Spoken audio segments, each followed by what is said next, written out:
ಹೈಸ್ಕೂಲ್ನಲ್ಲಿ ಎಲ್ಲರೂ ವಾಸ್ಕೋಡಿಗಾಮ ಹಾಗೂ ಕೊಲಂಬಸ್ ಬಗ್ಗೆ ಕೇಳಿರ್ತೇವೆ. ಕೊಲಂಬಸ್ ಅಮೆರಿಕವನ್ನ ಕಂಡುಹಿಡಿದ, ವಾಸ್ಕೋಡಿಗಾಮ ಭಾರತವನ್ನ ಪತ್ತೆ ಮಾಡಿದ ಅಂತೆಲ್ಲ ಓದಿರ್ತೀವಿ. ಆದರೆ ಅದು ಸತ್ಯ ಅಲ್ಲ.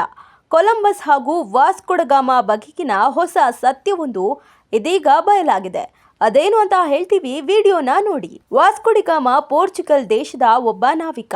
ಈತ ಕೇರಳದ ಕಲ್ಲಿಕೋಟೆಗೆ ಬಂದಿದ್ದು 1498ರಲ್ಲಿ, ಅಂದ್ರೆ ಈಗಿಂದ ಸುಮಾರು 500 ವರ್ಷಗಳ ಹಿಂದಷ್ಟೇ.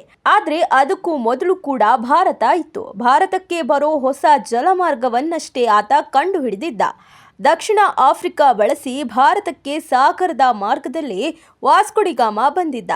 ಆದರೆ ಎಷ್ಟೋ ಜನ ಭಾರತವನ್ನ ಕಂಡು ಹಿಡಿದಿದ್ದೇ ವಾಸ್ಕೋಡಿಗಾಮ ಅನ್ನೋ ರೀತಿ ಬಿಂಬಿಸಿದ್ರು. ಭಾರತ ಅನ್ನೋದು ಸಾವಿರಾರು ವರ್ಷಗಳಿಂದಲೂ ಇದೆ. ಆದರೆ ಯುರೋಪಿಯನ್ನರಿಗೆ ಗೊತ್ತಾಗಿದ್ದು ಕೆಲ ಶತಮಾನದ ಹಿಂದಷ್ಟೇ. ಇನ್ನೊಂದು ಕಡೆ ವಾಸ್ಕೋಡಿಗಾಮನಿಗೂ ಮೊದಲು ಕ್ರಿಸ್ಟೋಫರ್ ಕೊಲಂಬಸ್ ಅನ್ನೋ ನಾವಿಕ ಭಾರತಕ್ಕೆ ಮಾರ್ಗ ಹುಡುಕಲು 1492ರಲ್ಲಿ ಹೊರಟಿದ್ದ. ಆದರೆ ದಾರಿ ತಪ್ಪಿ ಅಮೆರಿಕ ದೇಶಕ್ಕೆ ಹೋಗಿಬಿಟ್ಟಿದ್ದ.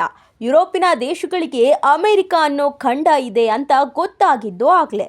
ಅಂದರೆ ಅದಕ್ಕೂ ಮೊದಲೇ ಅಮೆರಿಕ ಇತ್ತು, ಅಲ್ಲಿ ಜನಜೀವನವೂ ಇತ್ತು. ಆದರೆ ಇತಿಹಾಸದ ಪುಟಗಳಲ್ಲಿ ಕೊಲಂಬಸ್ ಅಮೆರಿಕವನ್ನ ಶೋಧಿಸಿದ, ವಾಸ್ಕೋಡಗಾಮ ಭಾರತವನ್ನ ಹುಡುಕಿದ ಅಂತಲೇ ಸೇರಿ ಹೋಗಿತ್ತು. ಈಗ ಇದರ ಜೊತೆಗೆ ಇನ್ನೊಂದಿಷ್ಟು ಸತ್ಯವನ್ನ ಮಧ್ಯಪ್ರದೇಶದ ಸಚಿವ ಇಂದರ್ ಸಿಂಗ್ ಪರ್ಮಾರ್ ಹೇಳಿದ್ದಾರೆ. ಅಮೆರಿಕ ದೇಶವನ್ನ ಕಂಡು ಹಿಡಿದಿದ್ದು ಕೊಲಂಬಸ್ ಅಲ್ಲ, ನಮ್ಮ ಭಾರತೀಯ ಪೂರ್ವಜರು ಅಂತ ಹೇಳಿದ್ದಾರೆ. ಹಾಗೆ ವಾಸ್ಕೋಡಗಾಮ ಭಾರತಕ್ಕೆ ಬರೋಕೆ ನೆರವಾಗಿದ್ದು ಕೂಡ ಭಾರತದ ಒಬ್ಬ ನಾವಿಕ ಅಂತ ಹೇಳಿದ್ದಾರೆ. 8ನೇ ಶತಮಾನದಲ್ಲೇ ಭಾರತದ ಮಹಾನ್ ನಾವಿಕ ವಸೋಲನ್ ಎಂಬಾತ ಅಮೆರಿಕಕ್ಕೆ ಹೋಗಿ ಅಲ್ಲಿನ ಸ್ಯಾಂಟಿಯಾಗೋದಲ್ಲಿ ಅನೇಕ ದೇವಾಲಯಗಳನ್ನು ಕಟ್ಟಿಸಿದ್ರು.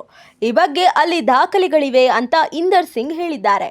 ಅದೇ ರೀತಿ ವಾಸ್ಕೋಡಗಾಮ ಭಾರತಕ್ಕೆ ಬರುವಾಗ ಆಫ್ರಿಕಾದ ಜಂಜಿಬಾರ್ನಲ್ಲಿ ಉಳಿದುಕೊಂಡಿದ್ದ.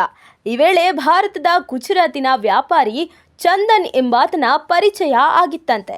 ಬಳಿಕ ಚಂದನ್ ಬಳಿ ಭಾರತವನ್ನ ನೋಡುವ ಬಯಕೆ ವ್ಯಕ್ತಪಡಿಸಿದ್ದಂತೆ.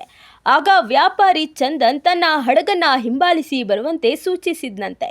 ವಾಸ್ಕೋಡಗಾಮನ ಹಡಗಿಗಿಂತಲೂ ಚಂದನ್ ಹಡಗು ತುಂಬಾ ದೊಡ್ಡದಿತ್ತಂತೆ. ಅದೇ ರೀತಿ ಚಂದನ್ ಹಡಗನ್ನ ಹಿಂಬಾಲಿಸಿಕೊಂಡು ಬಂದು ವಾಸ್ಕೋಡಗಾಮ ಕೇರಳದ ಕಲ್ಲಿಕೋಟೆ ತಲುಪಿದ್ದ. ಚಂದನ್ ಅನ್ನೋ ನಾವಿಕನ ನೆರವಿನಿಂದಲೇ ವಾಸ್ಕೋಡಿಗಾಮ ಭಾರತಕ್ಕೆ ಬರುವಂತಾಯ್ತು. ಈ ಬಗ್ಗೆ ದಾಖಲೆಗಳಿವೆ ಅಂತ ಸಚಿವ ಇಂದರ್ ಸಿಂಗ್ ಹೇಳಿದ್ದಾರೆ. ಯುರೋಪಿಯನ್ನರಿಗೆ ಅಲ್ಲಿನ ದೇಶ ಬಿಟ್ಟು ಹೊರ ಪ್ರಪಂಚವೇ ಗೊತ್ತಿರಲಿಲ್ಲ. ಭಾರತದ ಮಸಾಲೆ ಪದಾರ್ಥಗಳಿಗಾಗಿ ವ್ಯಾಪಾರಕ್ಕಾಗಿ ಭಾರತವನ್ನ ಹುಡುಕಿಕೊಂಡು 5ರಿಂದ 6 ಶತಮಾನದ ಹಿಂದೆ ಬರಲು ಸಾಕಷ್ಟು ಪ್ರಯತ್ನಿಸಿದ್ರು. ಈ ಸಮಯದಲ್ಲಿ ಅವರಿಗೆ ಅಮೆರಿಕ ಅನ್ನೋ ದೊಡ್ಡ ದ್ವೀಪವು ಕಾಣಿಸಿತ್ತು. ಆದರೆ ಯುರೋಪಿಯನ್ನರಿಗೆ ಭಾರತ ಅಮೆರಿಕವನ್ನ ನಾವೇ ಕಂಡು ಹಿಡಿದ್ವಿ ಅನ್ನೋ ಭ್ರಮೆಯಲ್ಲಿದ್ರು. ಆದರೆ ಶತಶತಮಾನಗಳಿಂದಲೂ ಈ ಭಾರತ ದೇಶ ಇದೆ.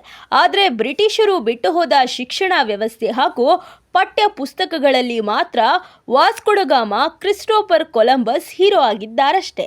ಕೊಲಂಬಸ್ ಹಾಗೆ ವಾಸ್ಕೋಡಗಾಮ ಸುಳ್ಳು ಕಥೆಗಳ ಬಗ್ಗೆ ನೀವೇನಂತೀರಾ? ಕಮೆಂಟ್ ಮಾಡಿ.